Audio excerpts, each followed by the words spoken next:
हमारे देश के प्रधानमंत्री आदरणीय नरेंद्र मोदी जी का हृदय से आभार प्रकट करता हूं। उन्होंने हमेशा जिस प्रकार गठबंधन के भीतर मेरा संरक्षण किया, लोक जनशक्ति पार्टी रामविलास को उचित मान सम्मान देने का हमेशा कार्य किया। मेरे नेता आदरणीय रामविलास पासवान जी को जिस तरीके से उन्होंने अपने साथी, अपने दोस्त की तरह उनके रहते हुए और उनके जाने के बाद भी जिस तरीके से उनके मान सम्मान को हमेशा ऊंचा करने का काम किया, ऐसे में लोक जनशक्ति पार्टी रामविलास का हर एक कार्यकर्ता आज खास तौर पर हमारे प्रधानमंत्री जी का धन्यवाद करता है, क्योंकि आज पुनः एनडीए के साथ जो हम लोग का पुराना गठबंधन रहा है, जिस गठबंधन के तहत दो बार हम लोग लोकसभा और दो बार हम लोग विधानसभा का चुनाव पिछले 10 सालों में हम लोग लड़ चुके हैं, आज पुनः उस गठबंधन को एक नई मजबूती देने का कार्य किया। मैं भारतीय जनता पार्टी के राष्ट्रीय अध्यक्ष आदरणीय जेपी नड्डा जी, केंद्रीय गृह मंत्री आदरणीय अमित शाह जी का भी विशेष तौर पर धन्यवाद करूंगा, जिन्होंने एक बड़े भाई की भूमिका पार्टी के तमाम हितों को, पार्टी की तमाम चिंताओं को, पार्टी के तमाम कंसर्न्स को न सिर्फ एक्नॉलेज किया बल्कि एड्रेस करने का भी काम किया। आज जब हम लोग गठबंधन, ये गठबंधन की घोषणा नहीं है क्योंकि गठबंधन में हम लोग हमेशा से थे, पर चुनाव को लेकर, लोकसभा चुनाव को लेकर आज जब सीटों का बंटवारा हो चुका है, गठबंधन का स्वरूप पूरी तरीके से तैयार हो चुका है, तो इस मौके पर मैं केंद्रीय गृह मंत्री आदरणीय अमित शाह जी का, आदरणीय जेपी नड्डा जी का भी अपनी तरफ से, अपनी पार्टी के हर एक कार्यकर्ता की तरफ से उनका भी मैं धन्यवाद करता हूं। आने वाले दिनों में लोक जनशक्ति पार्टी रामविलास सिर्फ और सिर्फ एक ही लक्ष्य के साथ इस रण में उतरेगी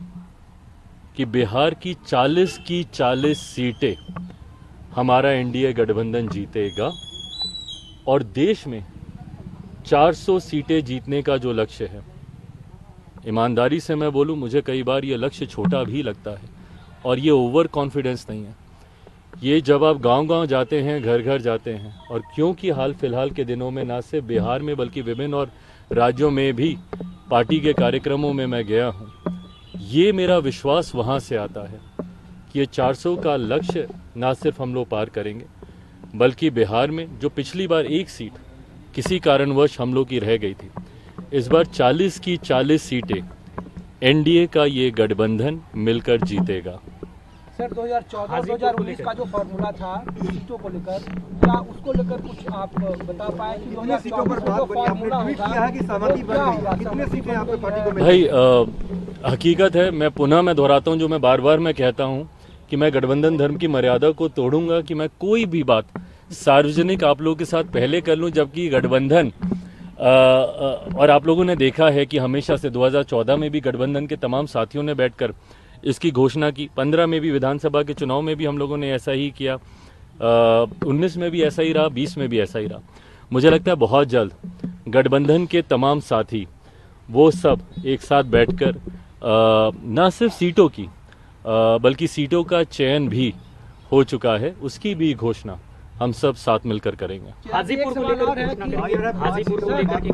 चीज आ रहा है कि जो दूसरा खेमा है आप लोगों का, क्या वो इस गठबंधन का हिस्सा है, क्या वो आपके कोटे में है या नहीं है? भाई मुझे नहीं पता कि वो गठबंधन का हिस्सा है नहीं है, ना ही वो मेरी चिंता में है। हाँ, इतना मैं कह दूं कि मेरे पास किसी का कोटा नहीं है। मेरी जो सीटें हैं वो सिर्फ मेरी हैं। गठबंधन में कौन है वो है कि नहीं, कौन है नहीं, बाकियों का तो मुझे पता ही है, वो है कि नहीं मुझे नहीं पता, बट हाँ मेरे पास किसी के कोटे की सीटें नहीं है। किसको कौन सी सीटें मिलेगी डिसाइड हो चुका है, फॉर्मल बस अनाउंसमेंट हो? जी, फॉर्मल अनाउंसमेंट बाकी है, बाकी सारी चीजें डिसाइड हो चुकी है। एक सवाल ये है, बता रहा है कि हाजीपुर आपके पास। चिराग जी, एक सवाल ये है कि अभी नीतीश कुमार के साथ भी आपको एक मंच पे खड़ा रहना होगा, एक मंच साझा करना होगा, क्या इसके लिए आप तैयार हैं? देखिए, लक्ष्य आपको तय करने ज़रूरी हैं और जब आप बड़े उद्देश्य की तरफ अग्रसर होते हैं तो वो उद्देश्य आपकी प्राथमिकता बनता है। कई बार कई मौक़ों पर हर किसी ने अपनी अपने मतों को अलग रखकर गठबंधन के हित में, राष्ट्र हित में फैसले लिए हैं। ऐसे में आज की तारीख में जब मैंने कहा कि 40 की 40 सीटें जीतनी हैं, उसमें यकीनन भारतीय जनता पार्टी की एक अहम भूमिका है, मेरे मुख्यमंत्री नीतीश कुमार जी की, उनके पार्टी की एक अहम भूमिका है, लोक जनशक्ति पार्टी रामविलास की एक अहम भूमिका है, तमाम हमारे सहयोगी साथी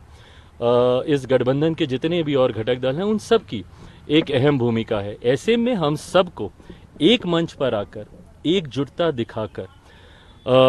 40 की 40 सीटें हम लोग जीते, उस ओर हम लोग को कार्य करना होगा और तभी हम लोग 400 का जो लक्ष्य है उसको हम लोग पूरा कर पाएंगे।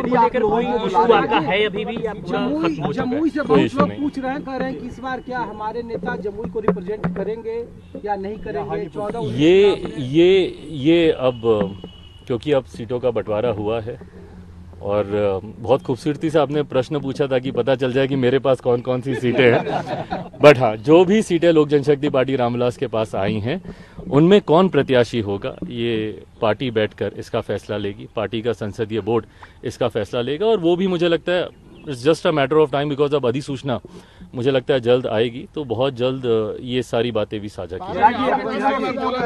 कंसर्न्स हैं वो आपने नड्डा जी, अमित शाह के सामने अपने कंसर्न्स उठाए, तो उस कंसर्न्स को क्या बीजेपी ने एड्रेस किया? They've been well addressed. All the concerns, each and every concern has been very, very, very well addressed. चिराग जी, तारस जी अब राजनीति से संन्यास लेने। अरे चिराग जी एक सवाल है कि आरजेडी बुला रही है कि आरजेडी कह रही है कि नीतीश कुमार चिराग पासवान को वहाँ कुछ हासिल नहीं होने देंगे, क्या आपको जो आरजेडी की ओर से ऑफर है आप कैसे देखते हैं? मैं दोहराता हूँ, अब हम लोग का लक्ष्य किस तरीके से एनडीए 400 सीटें जीते, जिसमें बिहार का सबसे महत्वपूर्ण योगदान है। 40 मजबूत सीटें हमारा प्रदेश देता है। अब एक एक सीट पे कैसे हम लोग जीत को हासिल करें, और ना सिर्फ जीत, एक बड़ी जीत।